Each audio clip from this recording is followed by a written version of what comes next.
안녕하세요. 저는 엄마와 함께 아동심리 상담센터를 운영하고 있는 30대 여성이에요. 엄마랑 같이 일한다고 하면 주변에서 힘들지 않냐고 많이들 물어봐요. 아무래도 집에서도 밖에서도 같이 지내니까 서로 스트레스가 많이 쌓일 거라고 생각하는 것 같은데 저는 전혀 힘들지 않아요. 오히려 같이 일하자고 말해준 엄마가 너무 고맙고 감사할 따름이죠. 아마 제가 겪은 일이 아니었다면 저도 보통의 자식처럼 투정 부리고 엄살 부리면서 살았을 것 같은데 그 일 덕분에 고마운 것도 알게 되고 사람이 된 것 같아요. 대체 무슨 일이 있었길래 이렇게 얘기하나 궁금하시죠? 가슴에 고구마 100개는 쌓일 것 같은 저의 사연을 말씀드려 볼게요. 제가 엄마와 같이 일을 시작하게 된 건 남편과의 이혼이 계기가 되었어요. 남편하고 이혼 도장을 찍었던 그 과정들을 생각만 해도 가슴이 뻐근해져 올 정도로 아주 심각했었고, 저는 아주 멍청하게 당하고만 있었어요. 그 모든 상황을 정리해 주신 게 바로 엄마죠. 할 수만 있다면 인생에서 지우고 싶은 전 남편, 그 남편을 만난 건 제가 26살이었을 때 친구 때문에 하게 된 소개팅 때문이었습니다. 제발 성은아, 응? 나 대신 소개팅 좀 나가줘. 부탁이야. 나 그런 거 안 하는 거 알잖아. 네가 해. 야, 나도 이렇게 될 줄 몰랐지. 너는 친구 부탁인데 한 번을 못 들어주냐? 진짜. 중학교 때부터 친하게 지냈던 절친의 부탁으로 그 친구 대신 소개팅을 나가게 되었어요. 원래 소개팅 같은 거 별로 안 좋아해서 대학생 때도 미팅 한 번 안 했던 저였는데 어쩔 수 없이 그 자리에 나가게 된 거죠. 그곳에서 전 남편을 만나게 됐어요. 제 인생에서 제일 지우고 싶은 순간이 바로 그때고요. 차라리 만나지를 말았다면, 그랬다면 얼마나 좋았을까. 하루에도 수십 번도 더 생각했었거든요. 하지만 미래에 내가 어떤 일을 겪을지도 모르고 그날은 친구의 부탁으로 나름 성의를 보여야 한다는 생각에 옷도 갖춰 입고 화장도 곱게 하고 그 자리에 나가게 됐죠. 상대는 제가 대타인지도 모르고 그 자리에 나왔지만 저를 보자마자 마음에 든다며 적극적으로 대쉬했어요. 평소에 나라면 그런 모습에 부담을 느끼고 절대로 상대를 안 해줬겠지만 그날은 무슨 운명의 장난인지 그 사람의 말재주와 매너에 쏙 빠지게 되었고 얼마 안 가 저희는 연인이 되었어요. 사람 사귀는 게 어려운 저와 달리 사교성이 좋은 그 사람은 주변에 사람이 참 많았어요. 끼리끼리 논다고 만나는 사람들 하나같이 입담들이 어찌나 좋은지 말수가 적은 제가 모임 자리에서 굳이 말을 하지 않아도 화기애애하고 흥이 넘쳤죠. 이런 말 있잖아요. 내가 자신 없어 하는 재능을 가진 사람에게 매력을 더 느낀다고요. 그랬던 것 같아요. 분위기를 주도하고 대화를 이끄는 그런 사람들을 부러워하고 있던 저에게 그 사람은 더할 나위 없이 매력적인 사람이었고 온갖 미사억으로 저를 유혹하는 그 사람을 거부할 수 없이 쏙 빠져들게 되었어요. 성은이 너 요즘 왜 이렇게 늦게 다니는 거야? 혹시 남자 생겼니? 아니야 엄마 남자는 무슨 네 나이에 연애할 수도 있는 거지. 엄마 그렇게 꽉 막힌 사람 아니다. 혹시 만나는 사람 있으면 엄마 아빠한테 소개도 하고 그래. 알았지? 알았어. 그럴게. 엄마의 촉은 속일 수가 없죠.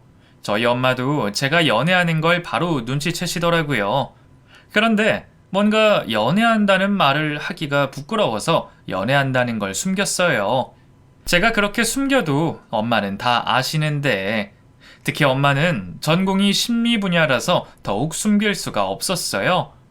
잘 숨겼다고 생각해도 늘 먼저 알아내셨거든요.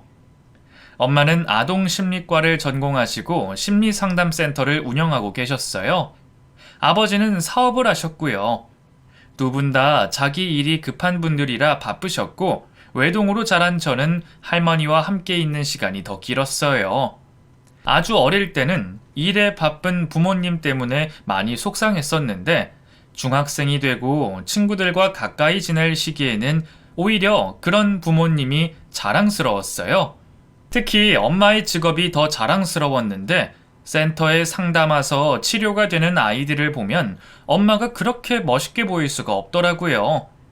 그때는 저도 엄마처럼 상담사가 되고 싶다고 생각했고, 그래서 저도 전공을 심리학으로 나왔죠. 심리학 전공을 마치고 대학원에 진학을 했어요. 엄마와 진로 상담을 하고 그렇게 했지만 저도 20대 혈기왕성한 나이였잖아요. 문득 공부가 지겹다는 생각이 들었고 마음이 해이해져 있을 때 그 사람을 만나게 돼서 그런지 속절없이 그에게 빠져들었던 것 같아요. 그 사람과 같이 있는 시간이 즐거웠고 저에게 해주는 달콤한 말이 그의 진심이라고 생각했죠. 그때 참 제가 순진했던 것 같아요. 연애 경험도 많이 없고 사람들과 사귀는 게 서툴었던 저는 의심이라는 걸 잘 하지 못했거든요. 그래서 2년 정도 사귄 뒤 그 사람이 청혼을 했을 때 고민도 하지 않고 그 청혼을 당연하게 받아들였어요. 결혼하기로 하고 그 사람 어머니께 인사를 갔던 날이 선명하게 생각나요. 앞으로 시부모님이 되실 분들께 인사드린다고 엄청 쫄아 있었거든요. 만나기 며칠 전부터 옷이며 액세서리며 머리 스타일까지 며칠이나 고민하고 바꾸며 준비했고 약속 전날 밤엔 긴장 때문에 잠도 제대로 못 잘 정도였어요. 뭘 그렇게 얼어 있어. 우리 딸 이렇게 예쁜데 분명히 그분들도 너를 좋아해 주실 거야. 그러니까 자연스럽게 하고 와. 알았지? 집을 나설 때 엄마가 저를 다독이며 그렇게 말씀해 주셨죠. 엄마가 다독여 주셔서 겨우 진정을 하고 그 자리에 나갔고 다행히 예비 시부모님들도 저를 환대해 주셨어요. 아우, 피부 고운 것 좀 봐. 우리 집 며느리 되기 딱이다. 이렇게 고운 사람이 우리 집 안에 들어와야지. 고맙습니다, 어머님. 고맙긴. 앞으로 잘 부탁한다, 새아가. 네. 결혼식 날짜도 잡지 않았는데 새아가라고 불러주시는 시어머님. 말씀도 재치있게 잘하시고 얘기를 나누는 동안에도 웃음을 잃지 않으셨어요. 그 사람이 말재주가 좋은 게 엄마를 닮았구나 싶더라고요. 성공적으로 인사를 드리고 난 뒤 본격적으로 결혼식 준비를 했고 상견례에서 양가 두 어른이 마주하게 되었어요. 그때도 시어머님의 너스레가 빛을 발했고요. 어머, 상담센터를 운영한다고 하시더니 역시 말씀하시는 모습이 우아하시네요. 귀품이 넘치세요. 뭘, 아닙니다. 과찬이세요. 제가 말은 또 거짓말을 못하거든요. 그렇게 겸손하게 말씀 안 하셔도 됩니다. 네, 고맙습니다. 앞으로 우리 성은이 잘 부탁드립니다. 네네, 걱정 마세요. 제가 딸이 없는데 이렇게 예쁜 딸이 생겨서 얼마나 좋은지 몰라요. 제 딸인 것처럼 잘 챙겨줄게요. 어색하기만 했던 상견례는 웃음으로 마무리가 되었지만 나중에 제가 이혼한 뒤 그 날을 회상하시던 친정엄마가 이렇게 말씀하셨어요. 딸 같은 며느리는 무슨 가식덩어리 엽혔네. 그날 웃음이 해프다고 생각했어. 입에 발린 거짓말을 웃는 낯으로 하더니 역시나 행실이 인간 말종이었어. 라며 악담을 하셨어요. 저도 상견례 했던 그날은 새로운 가족이 될 시어머님이 성격이 좋다는 생각만 했지 나중에 제 뒤통수를 칠 줄은 꿈에도 몰랐거든요. 하여간 사람 속은 모른다는 옛말이 하나도 틀린 게 없다니까요. 어찌됐든 저희는 양가의 축하 속에 결혼식을 올렸고 저를 향한 남편의 사랑과 관심, 시어머님의 호의가 결혼 후에도 계속될 것이라고 믿어 의심치 않고 결혼 생활이 시작되었어요. 신혼여행을 갔을 때부터 남편의 행동이 조금 다르다는 느낌은 있었어요. 연애 기간 내내 데이트할 때면 저에게 모든 집중을 해주던 사람이 조금씩 딴 생각을 하고 있는 게 보이더라고요. 대화를 하던 중에도 딴 생각을 하는지 대답을 안 하기도 하고 한밤중에 잠에서 깨서 일어나 보면 거실에서 누군가와 통화를 하고 있는 게 종종 보였어요.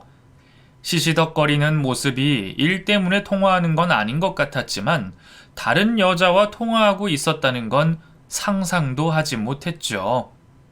애초에 의심한 점 없이 그 사람을 전적으로 믿고 있었기 때문에 여기저기 질질 흘리고 다니는 걸 전혀 모르고 있었어요. 저만 모르는 끝이 예상되는 결혼 생활을 시작하고 얼마 후에 임신을 하게 됐어요. 시댁에서 저녁 모임이 있어 식사 준비를 하는데 음식 냄새가 이상하더라고요. 제 반응에 시어머님이 먼저 물어보셨고 확인해보니 임신이었어요. 병원에서 임신 8개월을 확인받고 심장 소리를 듣는데 얼마나 신기하던지 태어나서 처음 느껴보는 그런 감정이었어요. 너무나 기뻤고 그 사람도 엄청 좋아해 주더군요. 하지만 기쁨도 잠시, 입덧이 너무 심해져 다니던 대학원까지 그만두게 되었고 저는 집안에서 지내게 되었어요.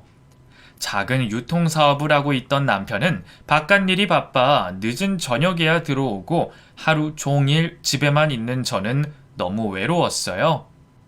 아이가 생긴 건 너무 감사한 일이지만 그 때문에 바뀐 제 몸과 생활이 적응이 안 되더라고요. 주변의 친구들도 다 직장 생활을 하고 있으니 같이 차 한잔 마실 친구가 없었죠. 집에만 있는 게 너무 지겨워질 때면 엄마와 점심을 같이 먹고는 했는데 그때가 유일한 외출 시간이었어요. 천서방은 요즘도 바쁘니? 그런가 봐. 요즘은 밤 9시나 돼야 집에 들어와. 그렇게 늦게? 회사에 뭘 그리 오래 있어? 사업하는 사람이잖아. 요즘 경기도 안 좋은데 내가 이해해줘야지. 아무리 바빠도 너 임신했는데 집에 신경 좀 쓰라고 해. 말하기 힘들면 엄마가 전화할까? 아니야, 엄마. 내가 알아서 할게. 엄마는 앓는 소리도 가끔씩 하고 그래야 한다고 했지만 회사 일이 바쁜데 집에 신경 쓰게 하고 싶지가 않았어요. 무엇보다 내가 그 사람을 믿고 있었고 정말 회사 일 때문에 바쁘다고 생각하고 있었거든요. 그런 저와 달리 엄마는 어떤 감이 있으셨던 것 같아요. 싫은 소리도 좀 하고 긴장감 가지게 해야 한다며 몇 차례나 저에게 당부하셨거든요. 저는 엄마가 괜한 걱정을 한다고 생각했어요. 결혼한 지 1년도 되지 않았고 그 사람을 철석같이 믿고 있었는데 결국 일이 터지고 말았어요. 그것도 제가 아이를 출산한 그날에요. 그날은 출산 예정일이 일주일이나 지난 시점이었고 언제 아이가 나올까 이제나 저제나 기다리고 있을 때였어요. 자다가 양수가 터진 저는 급하게 병원으로 향했고 자연분만을 하려던 계획과 달리 응급수술을 해야 했어요. 그리고 얼마 뒤 사랑스러운 아들을 품에 안게 되었죠. 진통이 오고 아이를 품에 안기까지 남편은 제 곁에 없었어요. 전날 야근을 해야 한다며 문자 한 통 달랑 왔는데다가 양수가 터진 응급 상황에 제 전화를 받지 않았어요. 그러고도 몇 시간 뒤 수술이 끝난 뒤에도 남편은 보이지 않았고요. 전화기가 고장이 났나? 왜 이리 연락이 안 돼? 세아가 걱정 마라. 곧 연락 올 거야. 네, 어머님. 사정이 있겠죠. 사정이 있을 게 뭐가 있니? 어젯밤부터 연락이 안 됐다며? 친정엄마는 연락두절인 사위에게 화가 나 있고 시어머님은 곁에서 눈치만 보고 있었어요. 야근한다는 사람이 회사에 없다는 직원과의 통화로 저 몰래 다른 데 갔다는 걸 모두가 알고 있었거든요. 입원실로 옮긴 뒤 헐레벌떡 뛰어들어온 그 사람의 입에선 술 냄새가 진동을 했고 희미한 여자 향수 냄새도 풍겼어요. 자네, 어제 술 마신다고 외박한 건가? 그게 장모님, 중요한 바이어 접대가 있어가지고. 접대? 회사 직원들은 사장님이 어디 갔는지 모른다고 하던데. 네? 엄마, 그만해요. 여기 병원이야. 엄마는 그 사람이 딴짓을 했다고 확신하시고 몰아세웠고 그 사람도 별 말을 못하고 쩔쩔매고 있었어요. 그 상황이 못마땅한 시어머님이 나서서 상황을 정리하지 않았다면 아마 엄마 입에서 큰 소리가 나왔을 거예요. 저도 남편의 몰골이 황당하지 않았던 건 아니었지만 병원에서 큰 소리를 내고 싶지 않았어요. 그래서 나중에 둘이 있을 때 해명을 들어야겠다고 생각했는데 그 사람은 오히려 당당했어요. 이미 끝난 얘기인 거 아니야? 장모님 계실 때 바이어 접대했다고 했잖아. 나 못 믿냐? 그게 아니라 당신 옷에서 여자 향수 냄새가 나니까 그렇지. 그 바이어가 뿌린 향수야. 업체 관계자가 여자라고. 아니 내가 회사 일 때문에 얼마나 힘든데 집에서 한다는 게 고작 의심이야? 어찌나 당당한지. 말 잘하는 사람이 작정하고 얘기하니 제 말문이 턱턱 막혀버렸어요. 출산이라는 게 보통 일이 아니잖아요. 어쩌면 생명이 위태로울 수 있는 중요한 순간에 남편이 자리를 지키지 않은 게 저는 서운했어요. 일 때문이라고는 했지만 다음날 오전까지 연락이 되지 않은 건 오로지 일만 했다고 보기가 어려웠죠. 그래서 해명을 듣고 싶었어요. 혹시나 하는 의심 때문에 불안해서요. 그런데 남편은 오히려 저더러 이해심이 없다며 몰아세웠고 늦게 온 것에 대한 사과도 없었어요. 결혼을 하고 사람이 조금씩 변한다는 느낌은 있었어요. 그런데 변해도 너무 변했더군요. 우리 두 사람의 아이가 태어난 순간이었는데 마치 남의 아이처럼 관심 없다는 듯한 그의 모습이 너무나 낯설었어요. 그때부터 저는 남편에 대한 믿음이 조금씩 깨지기 시작했죠. 아이가 태어났지만 그 사람의 귀가 시간은 조금도 빨라지지 않았고 저는 오로지 혼자서 독박 육아를 하게 됐죠. 너무 힘들었어요. 사람이 잠을 제대로 못 자니 생활도 엉망진창이 되었고요. 혼자서 버텨내는 것도 힘든데 남편은 거기에 기름을 붓더군요. 바로 외도였어요. 그 사람의 외도를 발견하게 된 건 우연히 걸려온 전화를 제가 대신 받게 됐을 때였어요. 여보세요? 상대방은 분명 여자 목소리였는데 제가 받으니 말을 하지 않았어요. 그러고는 바로 끊어버리더군요. 순간 이 전화는 일이 아니다 확신이 들었어요. 그래서 씻고 나오는 그 사람에게 누구냐고 물어봤죠. 그랬더니 적반하장격으로 남의 전화를 왜 받냐며 노발대발 하는 거였어요. 그날은 저도 참지 않았고 결혼하고 처음으로 부부싸움을 했어요. 한 번도 큰 소리 내지 않던 제가 조목조목 따져가며 화를 내니 나중에는 자기가 잘못했다고 하더군요. 저는 계속 추궁했고 결국 그 사람도 인정했어요. 자신이 바람을 피웠다는 걸요. 억장이 무너지는 기분이었어요. 태어난 지 100일 된 아들의 얼굴이 눈앞에 아른거리고 저는 쉴 새 없이 눈물을 흘렸죠. 바닥에 쓰러져 흐느끼는 저를 달래는 그 사람의 손길이 역겨웠어요. 맘 같아선 당장이라도 짐을 싸서 친정으로 가고 싶었지만 아들 생각에 차마 그러지도 못하고 저 자신이 비참하더군요. 자기야, 미안해. 내가 잘못했어. 응? 저를 달래며 껴안으려고 하는 그 인간의 손길에 온몸에 소름이 돋았어요. 짝! 저는 인정사정 없이 따귀를 때렸고 놀란 그 인간이 멍하게 쳐다보고 있었어요. 내 몸에 손대지 마, 이 더러운 인간아! 그때 이미 우리 둘은 끝난 사이였어요. 부부로서 평생을 함께할 애정도 신뢰도 다 끝나버렸죠. 그럼에도 확실하게 끌어내지 못한 건 바로 아들 때문이었어요. 아들을 위해서라도 이혼만은 할 수가 없었습니다.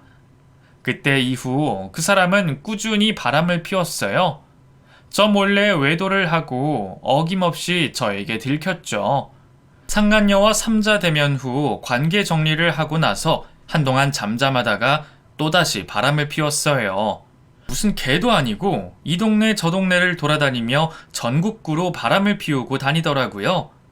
그때마다 화가 나 이혼을 하고 싶다가도 그동안 참고 산 게 억울해서 그게 억울해서 아이가 성인이 될 때까지 기다리자 그렇게 마음을 달랬어요. 한 번은 너무 속이 상해서 유명한 점집을 찾았는데 거기서 더 기가 찬 말을 들었어요. 남편이 또아살이 꼈어. 우리 폰이 절대로 결혼하면 안 되는 사주인데 사주 안 보고 결혼했어? 네, 저희 집은 교회 다니고 있어서. 헤헤, 난리 났네, 난리 났어. 평생 밖으로 도는 남자 때문에 속이 다 문드러지네 그냥. 앞으로 어떻게 살래? 점쟁이 얘기를 듣는 순간 쿵 하고 심장이 내려앉는 것 같았어요. 나이 먹어도 이 짓을 계속한다고 하니 제 속이 속이겠어요. 그래서 점쟁이가 써주는 부적이랑 굿까지 하게 됐는데 덕분인진 몰라도 잠시 잠잠했어요. 그런데 그러고는 다시 시작이 됐죠. 그런데 제 속을 뒤집는 건 그 인간뿐만이 아니었어요. 시어머님도 한몫했거든요. 어쩌면 그 인간의 쓰레기 같은 인성이 자기 엄마로부터 시작되었는지도 몰라요. 그 정도로 심각했거든요. 그 엄마의 그 아들이었어요. 결혼할 때 딸 생긴 것처럼 잘해주겠다던 시모는 남편이 바람 피운다는 걸 알린 순간 본성이 드러났어요. 네가 집에서 얼마나 목석같이 굴면 걔가 밖으로 놔둘겠니? 집에서 밥 해주고 빨래 해주는 게 전부라고 생각하지 마. 남자가 밖에서 스트레스 받아오면 그것도 풀게 해주고 그래야지. 네가 좀 못했으면 걔가 밖으로 돌아? 어머님, 무슨 말씀을 그렇게 하세요? 왜? 내가 틀린 말 했냐? 평소에 하고 다니는 네 꼬라지를 봐라. 내가 남자라도 입맛이 없겠다. 제가 과장되게 표현한다고 생각하실지도 모르지만 오히려 이곳에 쓰는 말들은 제가 순화시킨 얘기들이에요. 가만히 듣고 있기에도 거북한 그런 말들을 서슴없이 저에게 하셨죠. 저도 처음에 듣고 깜짝 놀랐어요. 난생 처음 들어본 말인데다가 인신공격을 할 줄은 꿈에도 몰랐으니까요. 도저히 참고 살 수 없는 그런 상황에서도 제가 계속 결혼 생활을 유지했던 이유는 아이도 중요했지만 저희 친정에 일어난 불행 때문이었어요. 친정 아버지는 지병도 없이 건강하신 몸이었는데 다만 걱정되는 게 포금하시는 것? 그거 하나가 걱정스러운 일이었어요. 엄마한테 몸 생각하지 않는다고 늘 잔소리를 들으면서도 스트레스 받는 걸 술로 푸셨거든요. 그러다가 결국 급성 뇌졸중이 왔어요. 조금만 더 늦게 발견했다면 돌아가셨을지도 모르는데 다행히 회사 직원이 빨리 발견해서 목숨은 구하셨는데 몸에 마비가 오게 됐어요.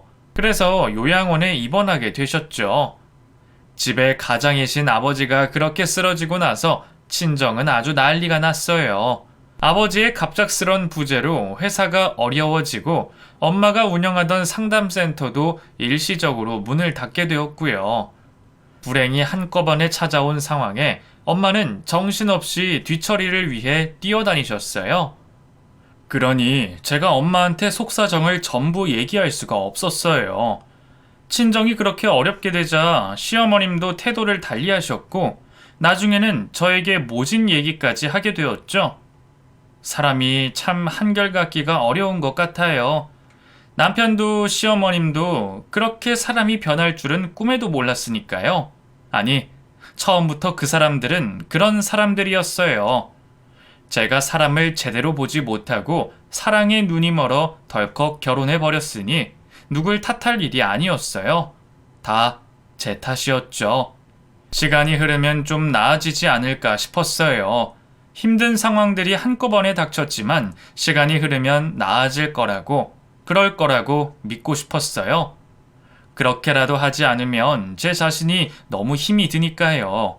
하지만 저의 그런 노력에도 남편은 나아지지 않고 오히려 더 심해졌어요.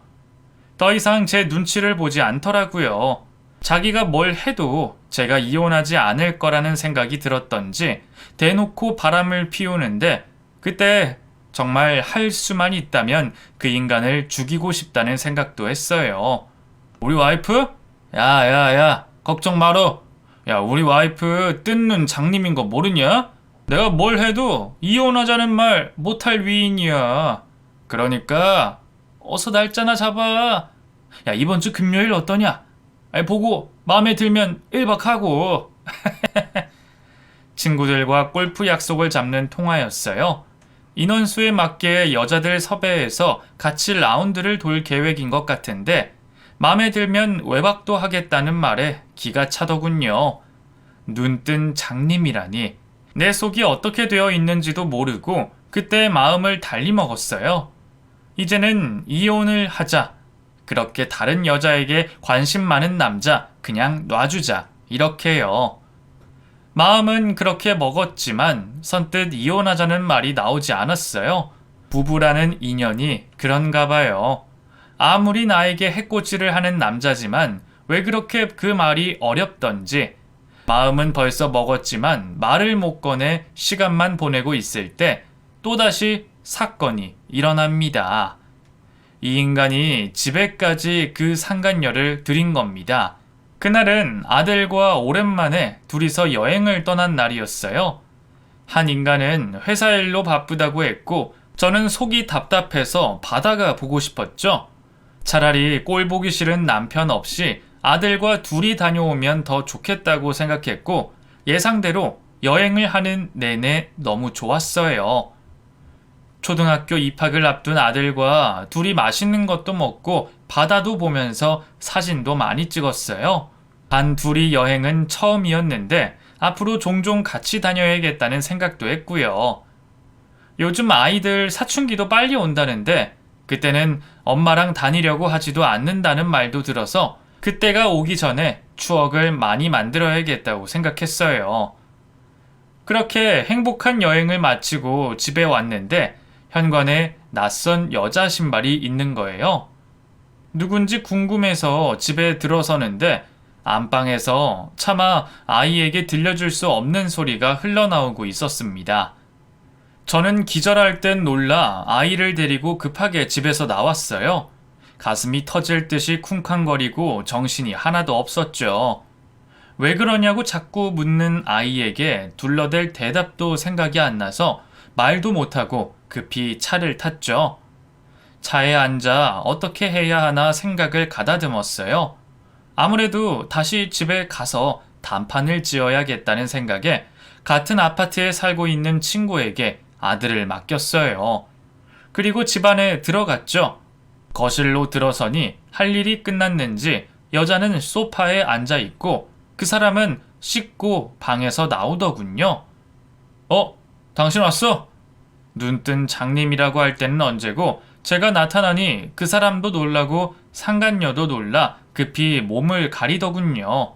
저는 바로 소파로 다가가 그 상간녀의 머리를 잡아채 뒤흔들었어요. 아, 이 여자 미쳤나봐. 이거 놔요. 아니, 당신 뭐 하는 짓이야? 이거 안 놔? 너 도가 넘쳤어. 알아? 여기가 어디라고 데리고 들어와서 그 짓이야. 네가 사람이니? 그리고 너도 미쳤지? 가정 있는 남자 꼬셔서 감히 집까지 들어와? 오늘 너희 둘 죽고 나도 죽는 거야. 야! 아파. 오빠, 아파. 어떻게 해봐. 아이씨, 너 이거 놔. 안 놔? 셋이서 거실 바닥을 뒹굴며 아주 난리도 아니었어요. 상간녀가 제 소나기를 벗어나려고 발버둥을 칠 때마다 더 힘껏 손에 힘을 줬어요. 아무리 해도 제가 손을 풀지 않자 그 인간이 제 따귀를 때리더군요. 짝! 고개가 획 돌아간 순간 저는 멈칫했어요. 나를 때렸다는 걸 믿을 수가 없었거든요. 그제야 제 손에서 빠져나간 상간녀는 급히 옷을 입고는 집에서 나갔어요. 그 인간도 옷을 입고 서둘러 따라 나갔고 덩그러니 혼자 남은 제 손에는 상간녀의 긴 머리카락만 뒹굴고 있었죠. 눈물이 뚝뚝 흘렀습니다.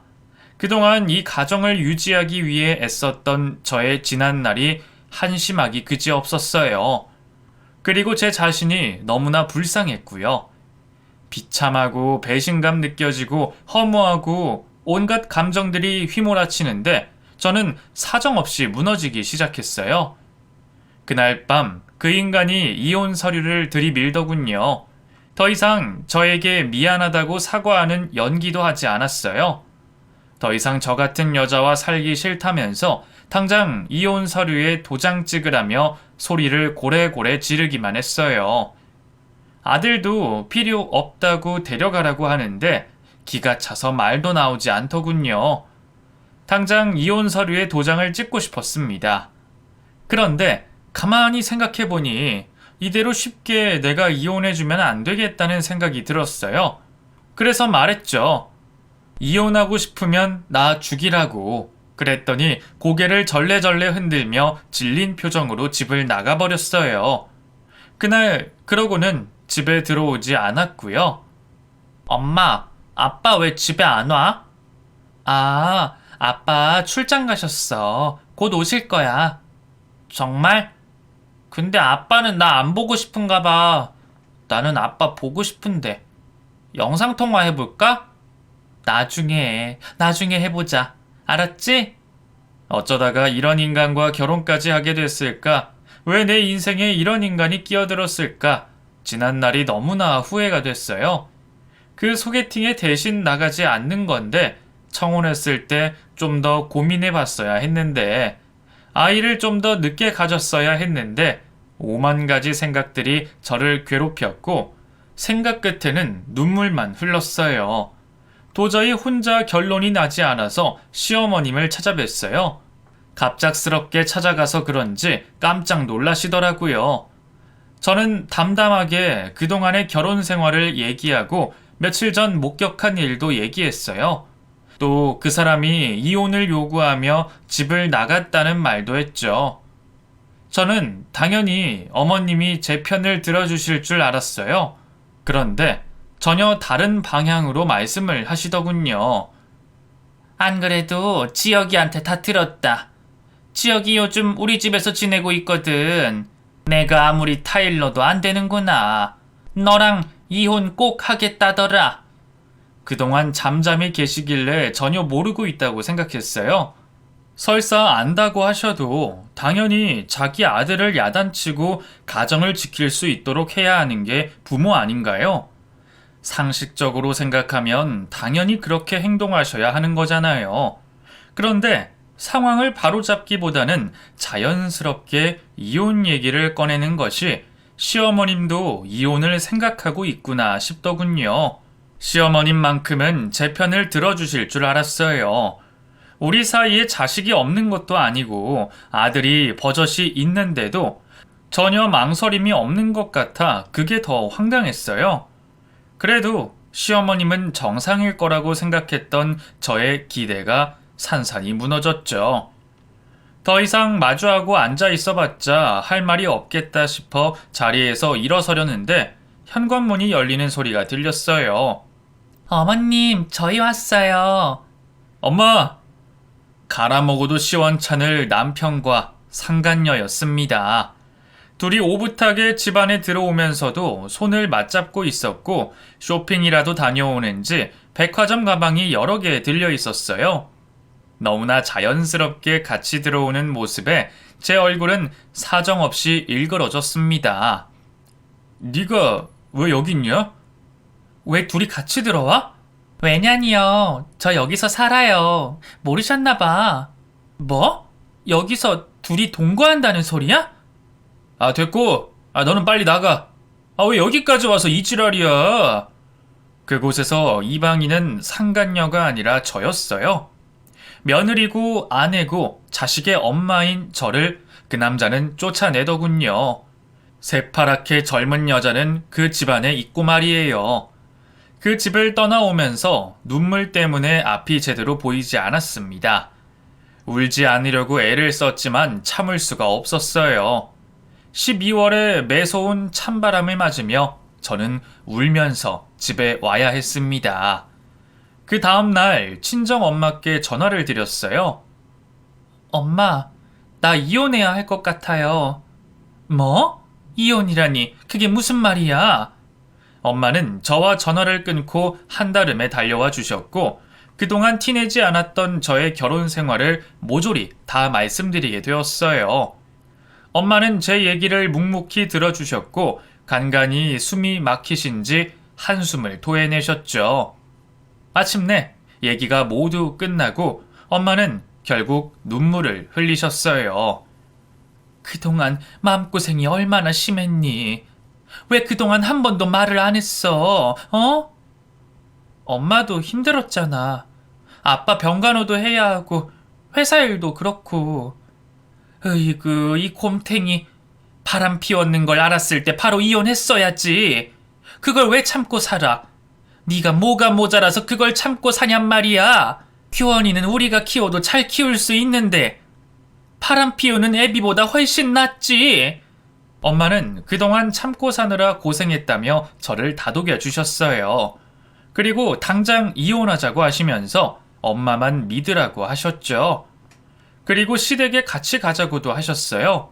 사위라는 인간 낯짝이나 보자면서 그 잘난 아들 둔 여편네 마지막 인사는 얼굴이라도 봐야 되지 않겠냐고 하시면서요. 저와 엄마는 시댁으로 쳐들어갔습니다. 미리 전화를 할까 했지만 뭘 통보까지 하냐고 해서 알리지 않고 갔어요. 현관 비밀번호를 눌러 열고 들어가는데 온 집안에 음식 냄새가 풍기고 있더군요. 거실 한복판에는 큰 상이 펼쳐져 있고 온갖 음식에 케이크까지 있었어요. 누구 생일인 것 같았고 그 주인공은 상간녀였죠. 가장 중앙에 앉아서 머리에 생일 축하 모자도 쓰고 앉아선 행복하게 웃고 있는 모습에 눈이 뒤집힐 것 같았어요. 아니 얘, 어머, 사부인까지 이렇게 말도 없이 오셨어요? 내가 지금 미리 전화하고 다닐 정신이 있겠어요? 너 이리 와. 전지혁 이 자식, 너 이리 와. 사부인, 이렇게 경우 없이 행동하시면 안 되죠. 경우? 지금 내 앞에서 그게 할 소리야? 엄마의 기세에 시모도 그 사람도 상간녀도 긴장한 표정이 역력했어요. 엄마는 상차림을 훑어보시더니 상황을 눈치채고 퍼붓기 시작했어요. 내 딸 데려갈 때 뭐라 했어? 딸같이 여긴다며? 그런데 고작 한다는 짓이 아들 새끼 딴 살림 차리는 거 보고 있는 거야? 말이 점점 짧아지는데 조심 좀 해요. 그리고 둘이 살다가 안 맞다는 걸 나라고 별 수가 있나? 애초에 좀 잘할 것이지. 남자 밖으로 돌게 한 게 더 잘못 아닌가? 뭐라고? 하여간 우리 아들이 좀 잘났어. 잘생겨서 탈이라니까. 그 말에 엄마는 인내심이 끊어졌고 상 위에 있던 케이크를 집어드시더니 시모 얼굴에 그대로 박아버리셨어요. 상간녀는 옆에서 소리 지르고 시모는 허둥지둥 하다가 뒤로 나자빠졌죠. 그 인간은 자기 엄마가 쓰러지려고 하자 잡아준다고 하다가 같이 바닥에 뒹굴었어요. 이런 상놈 같은 집안을 봤나? 내가 이런 것도 모르고 사돈까지 맺어선 아휴 억울해. 니들 이대로 아웃이야. 어? 아웃! 온 집안의 케이크 때문에 난장판이 된 걸 보면서 저와 엄마는 그 집을 나왔어요. 저희 보고 소리를 고래고래 질렀지만 뒤도 돌아보지 않고 나왔죠. 그리고 얼마 뒤 저와 남편은 재판에서 만나게 되었고 위자료와 양육권을 받아내고 이혼을 했습니다. 위자료를 달라고 했더니 안 주겠다고 나와서 거기서 시간이 좀 걸렸지만 끝내 받아내고 말았어요. 그 인간이 그동안 피운 바람이 몇 갠데요. 그간 바람 피울 때마다 증거들과 각서들을 모아놨던 게 재판에서 증거로 쓰여서 제가 유리해졌죠. 아이 양육권은 두말 않고 주는데 왜 그러나 봤더니 상간녀가 아이를 임신했더라고요. 우리 아이가 아니어도 지 새끼가 있다 싶어서 그랬던 것 같은데 정말 인간 같지도 않은 인간이에요. 짐승만도 못한 인간이죠. 결국 10년의 결혼 생활을 모두 청산해버렸어요. 막상 그렇게 이혼을 하고 나니 속이 시원했어요. 그리고 지나간 제 시간들이 아까워 섭섭하기도 했고요. 앞으로 아들과 살아갈 생각에 막막하기도 했죠. 위자료를 받았고 양육비도 주기로 했지만 상황이 어찌 될지는 모르는 거니까요.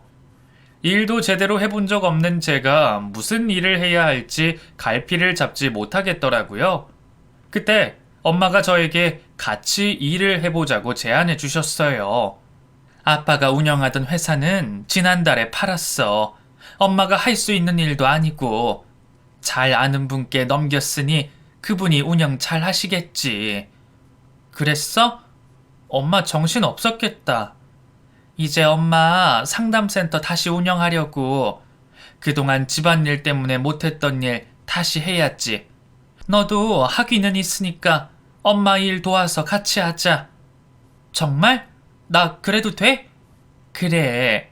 너도 그렇고 나도 그렇고 우리가 가장인데 서로 의지하면서 살아야지. 엄마, 진짜 고마워요.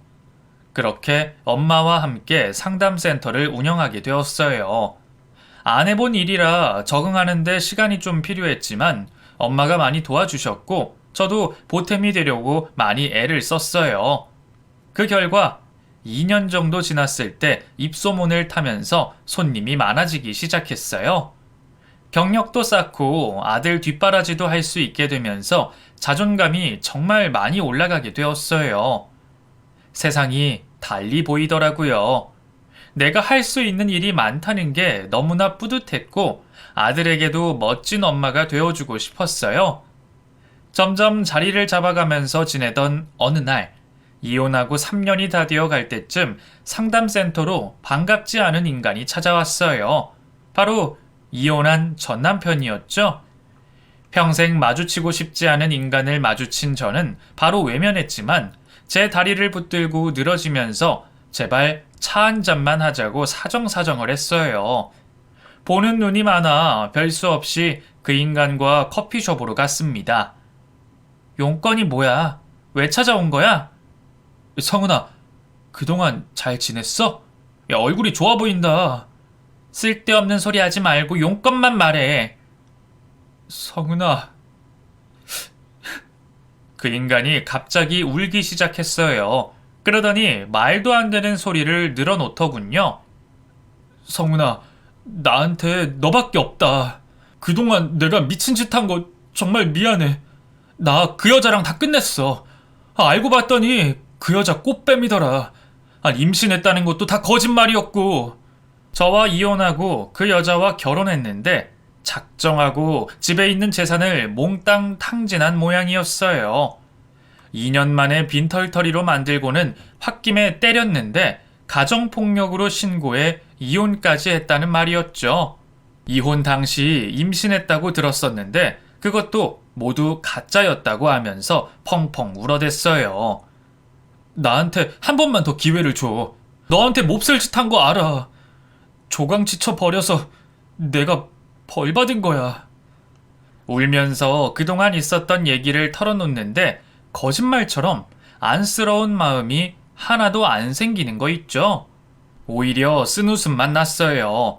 자기가 아쉬우니까 찾아왔다는 건데 어쩜 이렇게 철면피인가 싶어 대단하다는 생각마저 들더군요.